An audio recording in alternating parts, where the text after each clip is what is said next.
दोस्तों नमस्कार। मैं आज की वीडियो में आप पढ़ेंगे 9वीं कक्षा के भूगोल समकालीन भारत भाग 1 का अध्याय 4 जलवायु। दोस्तों पिछले 2 अध्यायों में आप हमारे देश की स्थलाकृति और अपवाह के बारे में पढ़ चुके हैं।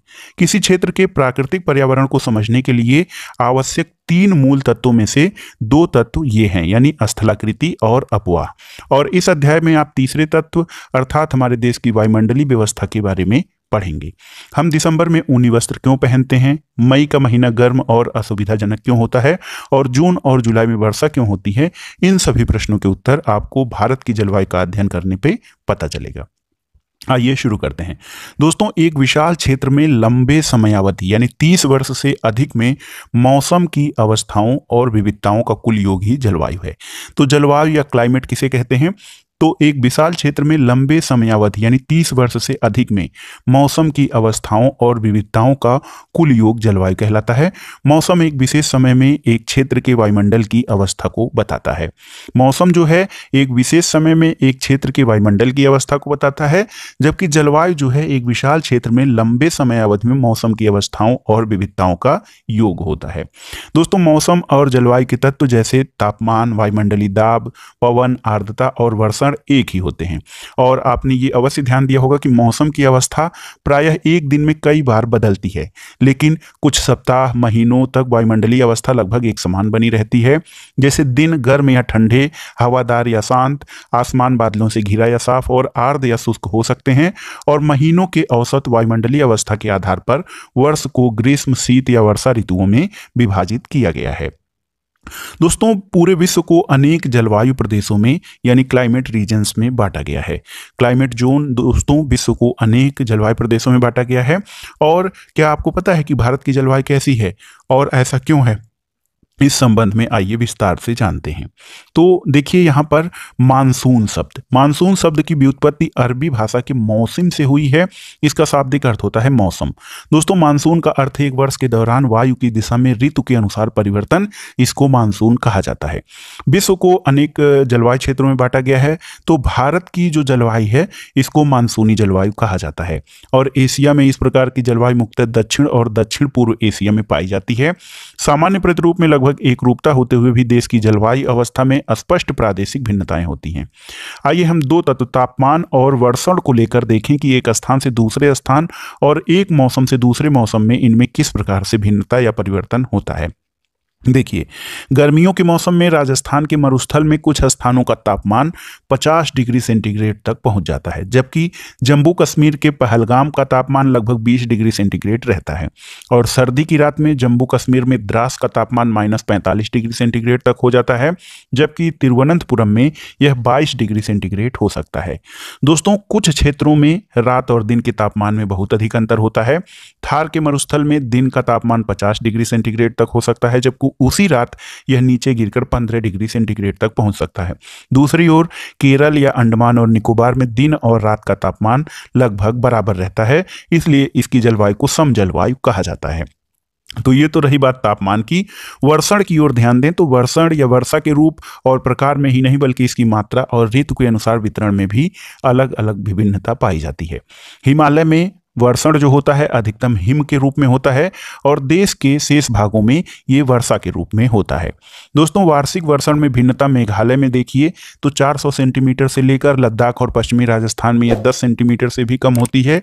और देश के अधिकतर भागों में देखा जाए तो जून से सितंबर तक वर्षा होती है। आप जानते हैं जून से सितंबर तक वर्षा देश के अधिकतर भागों में होती है, लेकिन कुछ क्षेत्रों जैसे तमिलनाडु तट पर अधिकतम वर्षा जो है वो अक्टूबर और नवंबर में होती है। सामान्य रूप से देखा जाए तो जो तटीय क्षेत्र हैं यानी समुद्र तटीय क्षेत्र जो हैं वहां पर तापमान में अंतर कम होता है और देश के आंतरिक भागों में या मैदानी भागों में मौसमी या ऋतुनिष्ठ अंतर अधिक होता है।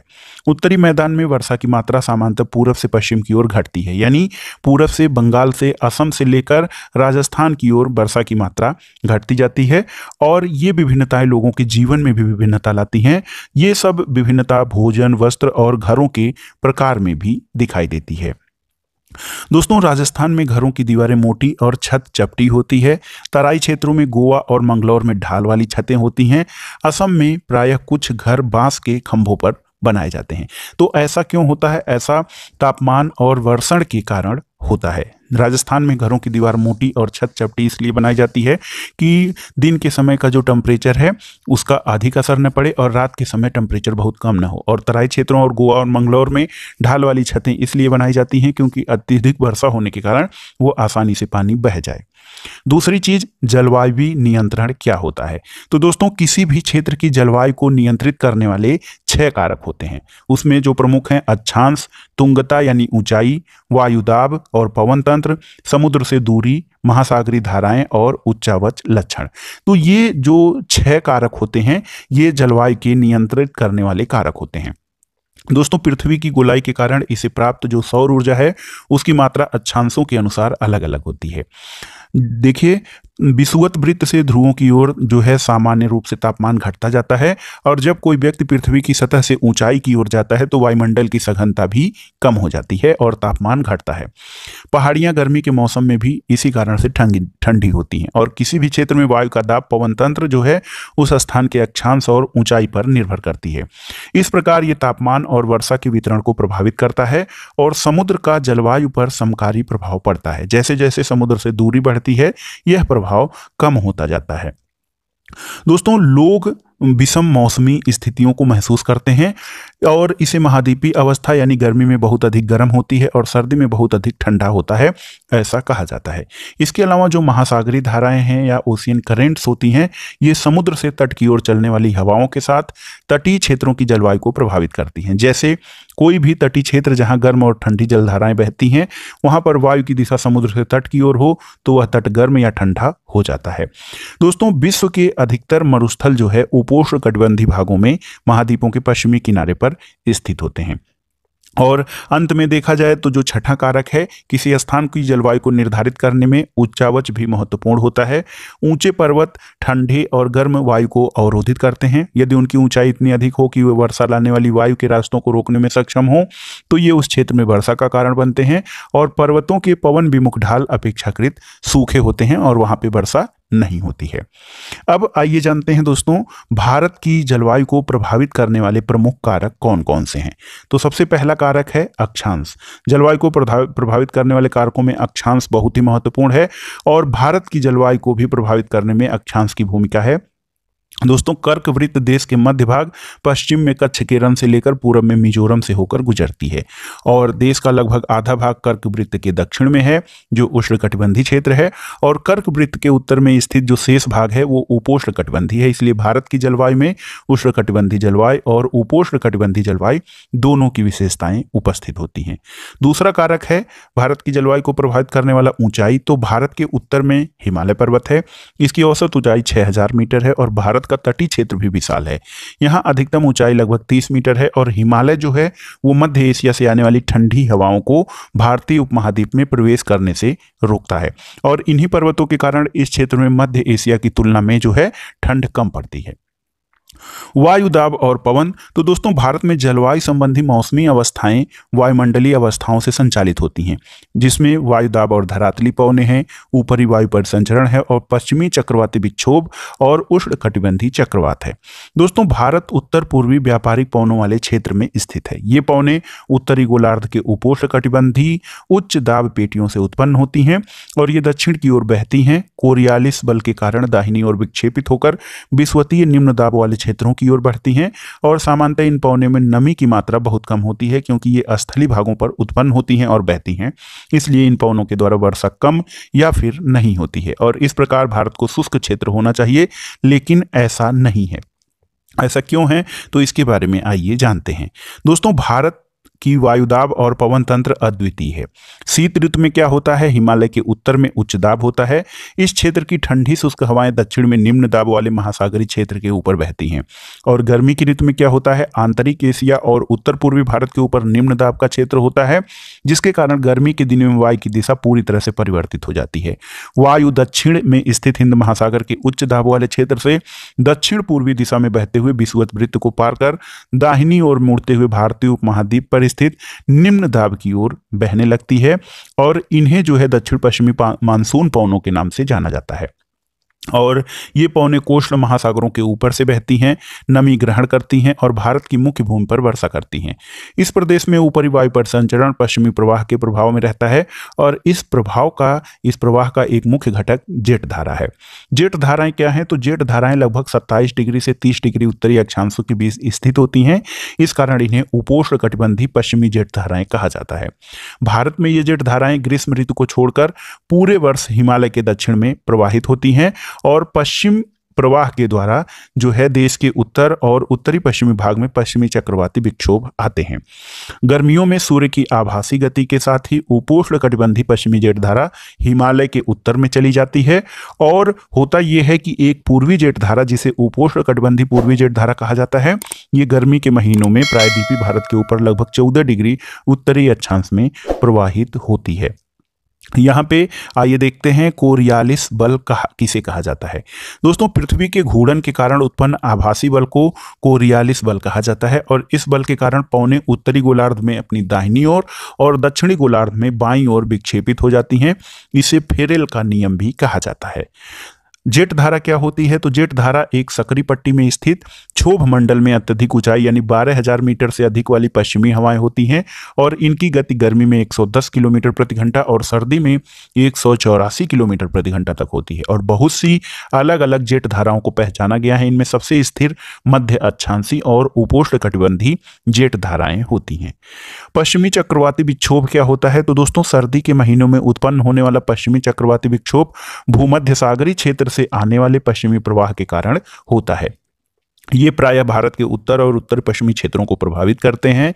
उष्णकटिबंधी चक्रवात मानसूनी महीनों के साथ साथ अक्टूबर और नवंबर के महीनों में आते हैं और ये पूर्वी प्रवाह के एक भाग होते हैं और देश के तटीय क्षेत्रों को प्रभावित करते हैं। दोस्तों, आंध्र प्रदेश और उड़ीसा के तटों पर उनके द्वारा या पश्चिमी चक्रवाती विक्षोभ के द्वारा विनाश के बारे में आप जानते हैं। यहाँ पर आइए देखते हैं दोस्तों, भारतीय उपमहाद्वीप में जनवरी महीने के दौरान मौसम की स्थिति क्या है। तो यहाँ पर देखिए, जनवरी महीने के दौरान जो तीर से ये पतली रेखाएं दिखाई गई हैं, ये धरातली पवन है और ये जो दो रेखाओं से दिखाई गई है, ये उपोष्ण पश्चिमी जेट स्ट्रीम है। तो यहाँ पर देखिए किस तरह से भारतीय उपमहाद्वीप में जनवरी महीने के दौरान या ठंडी में मौसम की स्थिति। यहाँ पर देखिए तिब्बत के पठार में ये उपोष्ण पश्चिमी जेट स्ट्रीम किस तरह से चल रही हैं और प्रशांत महासागर की ओर यहाँ से होते हुए गुजर रही हैं। इसके अलावा जो धरातली पवन है, यहाँ पर देखिए धरातली पवन जो है मध्य भाग से बंगाल की खाड़ी से, जो तटीय क्षेत्रों से है बंगाल की खाड़ी में, और यहाँ से देखिए हिंद महासागर की ओर ये बह रही है। लेकिन यहाँ पर देखिए इसका पैटर्न भारतीय उपमहाद्वीप में जून महीने के दौरान मौसम की स्थिति आप जब देखेंगे तो यहाँ पर देखिए, यहाँ पर ये है उष्णकटिबंधी पूर्वी जेट स्ट्रीम। इसकी धारा देखिए यहाँ पर पूरब से पश्चिम की ओर है। इसके अलावा जो धरातली पवनें हैं, अब ये कैसे अरब सागर से लेकर या बंगाल की खाड़ी से लेकर भारतीय उपमहाद्वीप की तरफ प्रवाहित हो रही हैं। तो ये आप इस प्रकार से देख सकते हैं, धरातली पवनें, उष्णकटिबंधी पूर्वी जेट स्ट्रीम और उपोष्ण पश्चिमी जेट स्ट्रीम की दिशा किस प्रकार से है।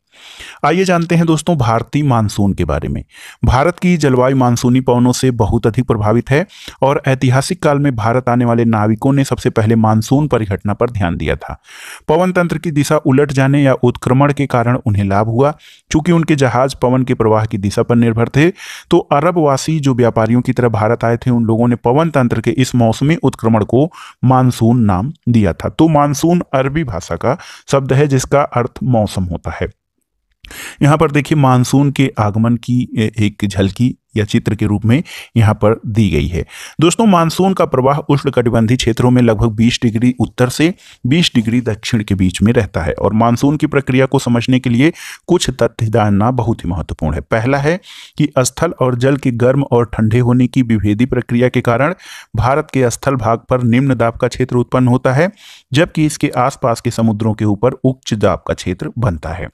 ग्रीष्म ऋतु के दिनों में अंतः उष्णकटिबंधी अभिसरण क्षेत्र की स्थिति गंगा के मैदान की ओर खिसक जाती है। यह विषुवतीय गर्त है जो प्राय विषुवत वृत्त से 5 डिग्री उत्तर में स्थित होता है। इसे मानसून ऋतु में मानसून गर्त के नाम से जाना जाता है। हिंद महासागर में मेडागास्कर के पूरब लगभग 20 डिग्री दक्षिणी अक्षांश के ऊपर उच्च दाब वाला क्षेत्र होता है और इस उच्च दाब वाले क्षेत्र की स्थिति और तीव्रता भारतीय मानसून को प्रभावित करती है। चौथा यह है कि ग्रीष्म ऋतु में तिब्बत का पठार बहुत अधिक गर्म हो जाता है, जिसके फलस्वरूप पठार के ऊपर समुद्र तल से लगभग 9 किलोमीटर की ऊंचाई पर तीव्र ऊर्ध्वाधर वायु धाराओं एवं उच्च दाब का निर्माण होता है। इसके अलावा ग्रीष्म ऋतु में हिमालय के उत्तर पश्चिमी जेट धाराओं का और भारतीय प्रायद्वीप के ऊपर उष्णकटिबंधीय पूर्वी जेट धाराओं का प्रभाव होता है। अंतः उष्णकटिबंधीय अभिसरण क्षेत्र क्या होता है? दोस्तों, ये विषुवतीय अक्षांशों में विस्तृत गर्त और निम्न दाब का क्षेत्र होता है। यहीं पर उत्तर पूर्वी और दक्षिण पूर्वी व्यापारिक पवनें आपस में मिलती हैं और यह अभिसरण क्षेत्र विषुवत वृत्त के लगभग समानांतर होता है, लेकिन सूर्य की आभासी गति के कारण यह उत्तर या दक्षिण की ओर खिसकता है। मानसून के लिए जो आप पढ़ रहे थे, इसके अतिरिक्त मानसून को प्रभावित करने वाले कारकों में दक्षिणी महासागरों के ऊपर दाब की अवस्थाओं में परिवर्तन भी महत्वपूर्ण कारक है।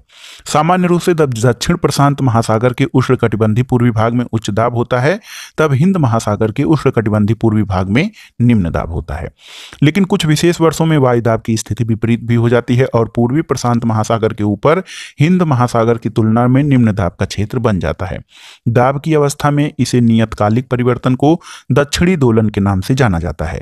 डार्विन उत्तरी ऑस्ट्रेलिया, डार्विन जो कि उत्तरी ऑस्ट्रेलिया में हिंद महासागर 12 डिग्री 30 मिनट दक्षिण से लेकर 131 डिग्री पूरब और ताहिती जो प्रशांत महासागर में है 18 डिग्री दक्षिण से 149 डिग्री पश्चिम के दाब के अंतर की गणना मानसून की तीव्रता के पूर्वानुमान के लिए की जाती है।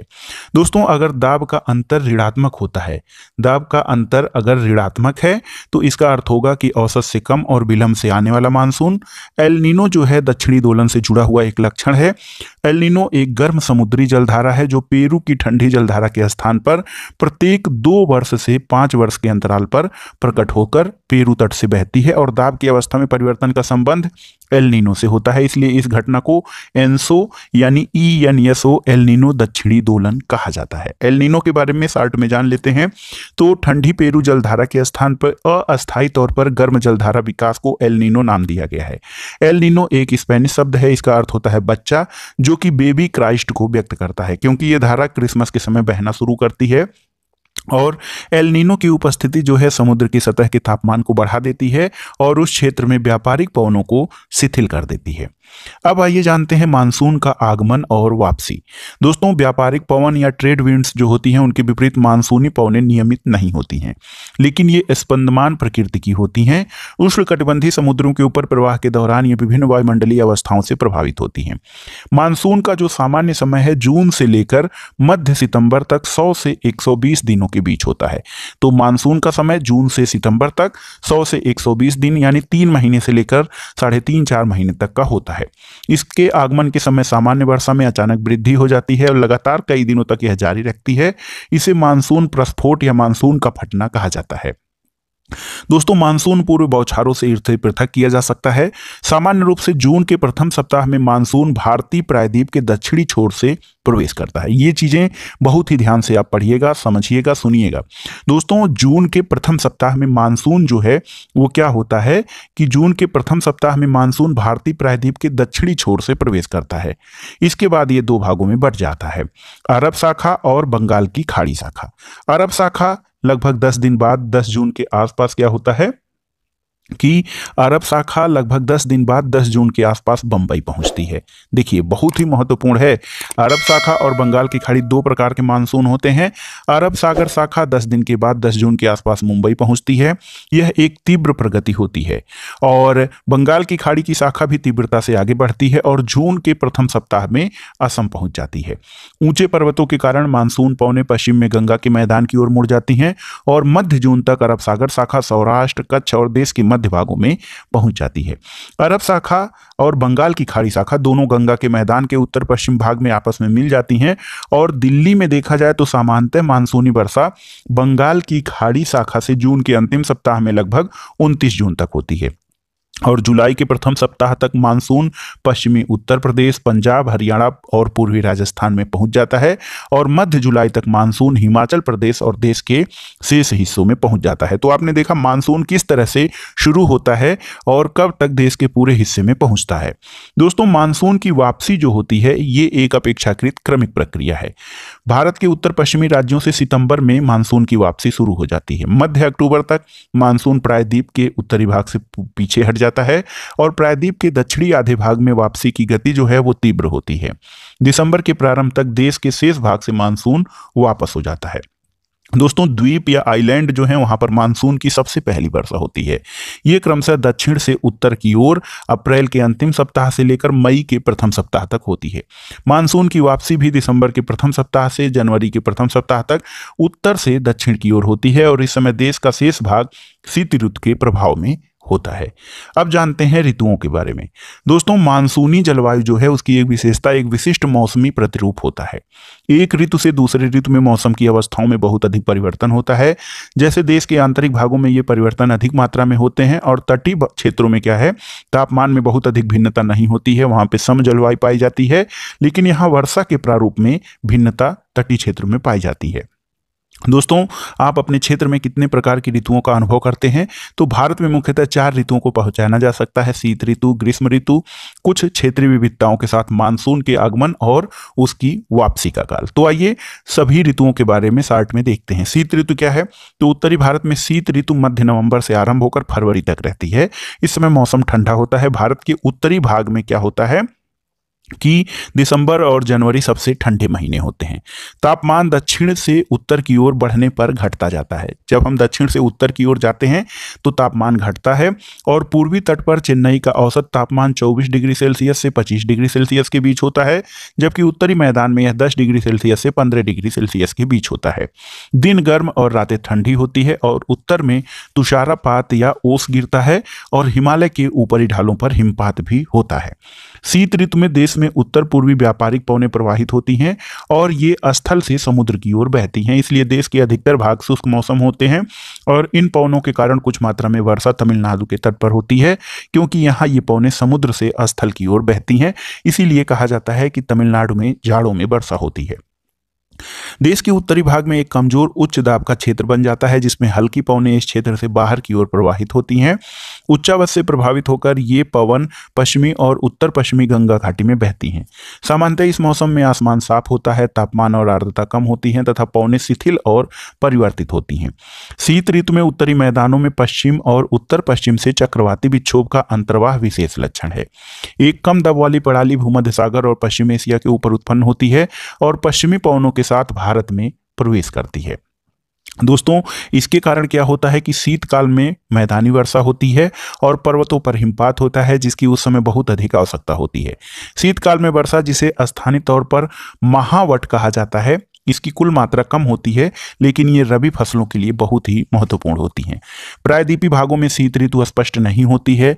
समुद्री पवनों के प्रभाव के कारण शीत ऋतु में भी यहाँ तापमान के प्रारूप में न के बराबर परिवर्तन होता है। ग्रीष्म ऋतु में क्या स्थिति होती है? तो दोस्तों, सूर्य के उत्तर की ओर आभासी गति के कारण भूमंडलीय ताप पट्टी उत्तर की तरफ खिसक जाती है और मार्च से मई के बीच जो है भारत में ग्रीष्म ऋतु होती है और ताप पट्टी स्थानांतरण के प्रभाव का पता विभिन्न अक्षांशों पर मार्च से मई के दौरान रिकॉर्ड किए गए तापमान को देखकर लगाया जा सकता है। मार्च में दक्कन के पठार का उच्च तापमान 38 डिग्री सेल्सियस होता है। अप्रैल में मध्य प्रदेश और गुजरात का तापमान 42 डिग्री सेल्सियस होता है और मई में देश के उत्तर पश्चिमी भागों यानी राजस्थान आदि का तापमान 45 डिग्री सेल्सियस तक हो जाता है। लेकिन प्रायद्वीपीय भारत में या दक्षिणी भारत में समुद्री तटीय प्रभावों के कारण तापमान कम होता है, इतनी अधिक विविधता तापमान में नहीं होती है। देश के उत्तरी भाग में ग्रीष्मकाल में तापमान में वृद्धि होती है और वायुदाब में कमी आती है। मई के अंत में उत्तर पश्चिम में थार के रेगिस्तान से लेकर पूरब और दक्षिण पूर्व में पटना और छोटा नागपुर पठार तक एक कम दाब का लंबवत क्षेत्र उत्पन्न होता है और पवन का परिसंचरण इस गर्त के चारों ओर आरंभ होता है। लू जो है ग्रीष्मकाल का एक प्रभावी लक्षण है। ये धूल भरी गर्म और शुष्क पवनें होती हैं। तो लू दोस्तों एक स्थानीय पवन होती है, मई जून के महीने में बहती है, धूल भरी गर्म और शुष्क पवन होती है जो कि दिन के समय भारत के उत्तर और उत्तर पश्चिमी क्षेत्रों में चलती हैं। कभी कभी ये देर शाम तक जारी रहती हैं और इस हवा का सीधा प्रभाव घातक भी होता है। उत्तरी भारत में मई महीने के दौरान सामान्यतः धूल भरी आंधियां भी आती हैं और ये आंधियां अस्थायी रूप से आराम पहुंचाती हैं, क्योंकि ये तापमान को कम कर देती हैं और अपने साथ ठंडे समीर और हल्की वर्षा भी लाती हैं। इस मौसम में कभी कभी तीव्र हवाओं के साथ गरज वाली मूसलाधार वर्षा भी होती है और इसके साथ प्रायः हिमवृष्टि भी या पत्थर या बर्फ गिरना भी होता है। बैसाख के महीने में होने के कारण पश्चिम बंगाल में इसे काल वैसाखी कहा जाता है। दोस्तों, ग्रीष्म ऋतु के अंत तक कर्नाटक और केरल में प्रायः पूर्व मानसूनी वर्षा होती है। इसके कारण आम जल्दी पक जाते हैं। इस कारण इसे मैंगो सावर या आम्र वर्षा भी कहा जाता है। अब आइए जानते हैं वर्षा ऋतु या मानसून का आगमन। दोस्तों, जून के प्रारंभ में उत्तरी मैदानों में निम्न दाब की अवस्था तीव्र हो जाती है और यह दक्षिणी गोलार्ध की व्यापारिक पवनों को आकर्षित करता है। ये दक्षिण पूर्व व्यापारिक पवनें जो होती हैं, देखिए ये क्या करती हैं, दक्षिणी समुद्रों के उपोष्ण कटिबंधीय क्षेत्रों में उत्पन्न होती हैं। चूंकि ये पवनें गर्म महासागरों के ऊपर से होकर गुजरती हैं, इसलिए ये अपने साथ इस महाद्वीप में बहुत अधिक मात्रा में नमी लाती हैं। ये पवनें तीव्र होती हैं तथा 30 किलोमीटर प्रति घंटे के औसत वेग से चलती हैं। सुदूर उत्तर पूर्वी भाग को छोड़कर ये मानसूनी पवनें देश के शेष भाग में लगभग 1 महीने में पहुंच जाती हैं और दक्षिण पश्चिमी मानसून का भारत में अंतर्वाह यहां के मौसम को पूरी तरह परिवर्तित कर देता है। मौसम के प्रारंभ में यानी वर्षा ऋतु के प्रारंभ में पश्चिमी घाट के पवनमुखी भागों में भारी वर्षा लगभग 250 सेंटीमीटर से अधिक होती है। दक्कन का पठार और मध्य प्रदेश के कुछ भाग में भी वर्षा होती है। यद्यपि ये क्षेत्र वृष्टि छाया क्षेत्र में आती हैं और इस मौसम की अधिकतर वर्षा देश के उत्तर पूर्वी भागों में होती है। गारो खासी जयंतिया पहाड़ियों के बारे में आपने जाना है, मेघालय में ये हैं और खासी पहाड़ियों के दक्षिण श्रृंखलाओं में स्थित मासिन राम जो है विश्व में सबसे अधिक औसत वर्षा प्राप्त करता है। पहले ये चेरापूंजी के नाम से चेरापूंजी में सर्वाधिक वर्षा होती थी, लेकिन अब जो है मासिन राम जो है मेघालय में ये सर्वाधिक वर्षा वाला स्थान है दुनिया का। दोस्तों, गंगा घाटी में पूरब से पश्चिम की ओर वर्षा की मात्रा घटती जाती है। राजस्थान और गुजरात के कुछ भागों में बहुत कम वर्षा होती है। दोस्तों, मानसून से संबंधित एक अन्य फिनोमिना है वर्षा में विराम। इस प्रकार इसमें आर्द्र और शुष्क दोनों तरह के अंतराल होते हैं। मानसूनी वर्षा एक समय में कुछ दिनों तक ही होती है। इसमें वर्षा रहित अंतराल भी होते हैं, यानी बीच बीच में वर्षा रुक जाती है। मानसून में आने वाले ये विराम मानसूनी गर्त की गति से संबंधित होते हैं। विभिन्न कारणों से गर्त और इसका अक्ष उत्तर या दक्षिण की ओर खिसकता रहता है, जिसके कारण वर्षा का स्थानिक वितरण सुनिश्चित होता है। और जब मानसून के गर्त का अक्ष जो है मैदान के ऊपर होता है, तब इन भागों में वर्षा अच्छी होती है और जब अक्ष हिमालय के समीप चला जाता है, तब मैदानों में लंबे समय तक शुष्क अवस्था रहती है और हिमालय की नदियों के पर्वतीय जलग्रहण क्षेत्रों में विस्तृत भारी वर्षा होती है। और इस भारी वर्षा के कारण मैदानी क्षेत्रों में विनाशकारी बाढ़ आती है और जान माल की भारी क्षति होती है। उष्णकटिबंधीय निम्न दाब की तीव्रता और आवृत्ति भी मानसूनी वर्षा की मात्रा और समय को निर्धारित करती है। और दोस्तों, ये निम्न दाब का जो क्षेत्र है बंगाल की खाड़ी के ऊपर बनता है और मुख्य स्थलीय भाग को ये पार कर जाता है और यह गर्त निम्न दाब के मानसून गर्त के अक्ष के अनुसार होता है। मानसून को इसकी अनिश्चितता के लिए जाना जाता है। मानसून बहुत ही अनिश्चित होता है और शुष्क और आर्द्र स्थितियों की तीव्रता, आवृत्ति और समय काल में भिन्नता होती है। इसके कारण यदि एक भाग में बाढ़ आती है तो दूसरे भाग में सूखा पड़ता है और इसका आगमन प्रायः अव्यवस्थित होता है। इसलिए ये कभी कभी देश के किसानों और कृषि कार्यों के लिए जो है बहुत ही खतरनाक होता है और उनको अस्त व्यस्त कर देता है। यहाँ पर देखिए, यहाँ पर मानसून के अंत की जो है ये मैप दिया गया है। मानसून का अंत किस प्रकार से होता है, देखिए ये दिया गया है आपको 15 अक्टूबर, 1 नवंबर, 15 नवंबर, ये मानसून की वापसी का समय है। जैसे कि जो मानसून के शुरुआत का दौर जून जुलाई होता है, उसी तरह जो है सितंबर, अक्टूबर, नवंबर ये मानसून की वापसी का समय होता है। दोस्तों, अक्टूबर नवंबर के दौरान दक्षिण की तरफ सूर्य की आभासी गति के कारण मानसून गर्त या निम्न दाब वाला क्षेत्र उत्तरी मैदानों के ऊपर शिथिल हो जाता है और धीरे धीरे उच्च दाब प्रणाली इसका स्थान घेर लेती है। दक्षिण पश्चिम मानसून तब शिथिल हो जाते हैं और धीरे धीरे पीछे की ओर हटने लगते हैं। अक्टूबर के प्रारंभ में मानसून पवनें उत्तर के मैदान से हट जाती हैं। अक्टूबर और नवंबर का महीना गर्म वर्षा ऋतु से शीत ऋतु में परिवर्तन का काल होता है। मानसून की वापसी होने से आसमान साफ और तापमान में वृद्धि हो जाती है। दिन का तापमान उच्च होता है जबकि रातें ठंडी और सुहावनी हो जाती हैं। स्थल अभी भी आर्द्र होता है। उच्च तापमान और आर्द्रता वाली अवस्था के कारण दिन के समय मौसम बहुत अधिक असह्य हो जाता है।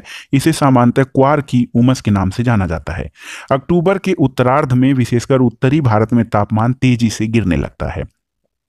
दोस्तों नवंबर के प्रारंभ में क्या होता है, नवंबर के प्रारंभ में उत्तर पश्चिम भारत के ऊपर निम्न दाब वाली अवस्था बंगाल की खाड़ी पर स्थानांतरित हो जाती है और ये स्थानांतरण चक्रवाती निम्न दाब से संबंधित होता है जो कि अंडमान सागर के ऊपर उत्पन्न होता है और ये चक्रवात भारत के पूर्वी तट को पार करते हैं जिसके कारण व्यापक और भारी वर्षा होती है और ये उष्णकटिबंधीय चक्रवात प्रायः विनाशकारी भी होते हैं।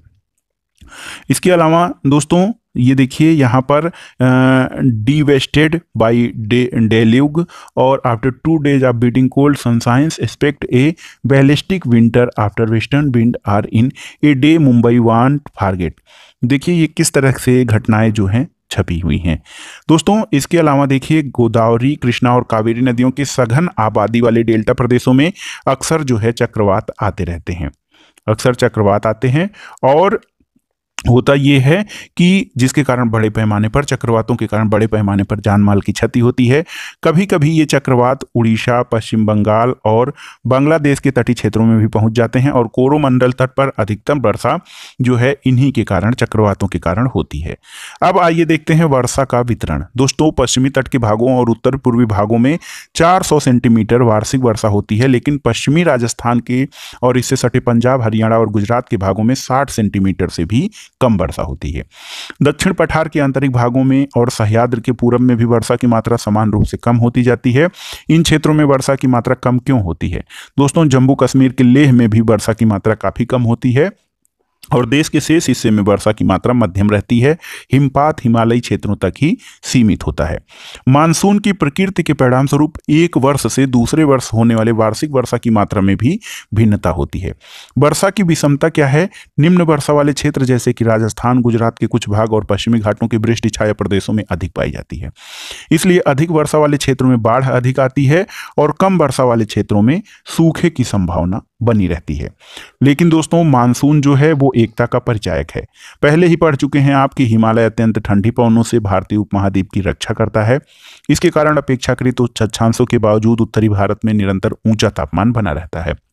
इसी प्रकार प्रायद्वीपीय भारत में तीनों ओर से समुद्रों के प्रभाव के कारण मौसम या जलवायु वहां पे सम रहता है, न तो अधिक गर्मी पड़ती है न अधिक सर्दी पड़ती है और इस समकारी प्रभाव के कारण तापमान को दिशाओं में बहुत कम अंतर पाया जाता है। फिर भी भारतीय प्रायद्वीप पर मानसून एकता का प्रभाव बहुत ही स्पष्ट पड़ता है। पवन की दिशाओं का ऋतुओं के अनुसार परिवर्तन और उससे संबंधित ऋतु की दशाएं ऋतु चक्रों को एक लय प्रदान करती हैं। वर्षा की अनिश्चितताएं और उसका असमान वितरण मानसून की एक विशिष्ट लक्षण है और संपूर्ण भारतीय समुदाय, इसके जीव तथा वनस्पति, इसका कृषि चक्र, मानव जीवन तथा उसके त्योहार उत्सव सभी इस मानसूनी लय के चारों ओर घूम रहे हैं। उत्तर से दक्षिण तथा पूरब से पश्चिम तक संपूर्ण भारतवासी प्रतिवर्ष मानसून के आगमन की प्रतीक्षा करते हैं और ये मानसूनी पवनें हमें जल प्रदान कर कृषि की प्रक्रिया में तेजी लाती हैं, संपूर्ण देश को एक सूत्र में बांधती हैं। नदी घाटियां इन जल का संवहन करती हैं, उन्हें भी एक नदी घाटी इकाई का नाम दिया जाता है। तो दोस्तों ये था बहुत ही वीडियो। आपको कैसा लगा हमें कमेंट बॉक्स में जरूर बताइएगा। वीडियो देखने के लिए धन्यवाद दोस्तों, नमस्कार।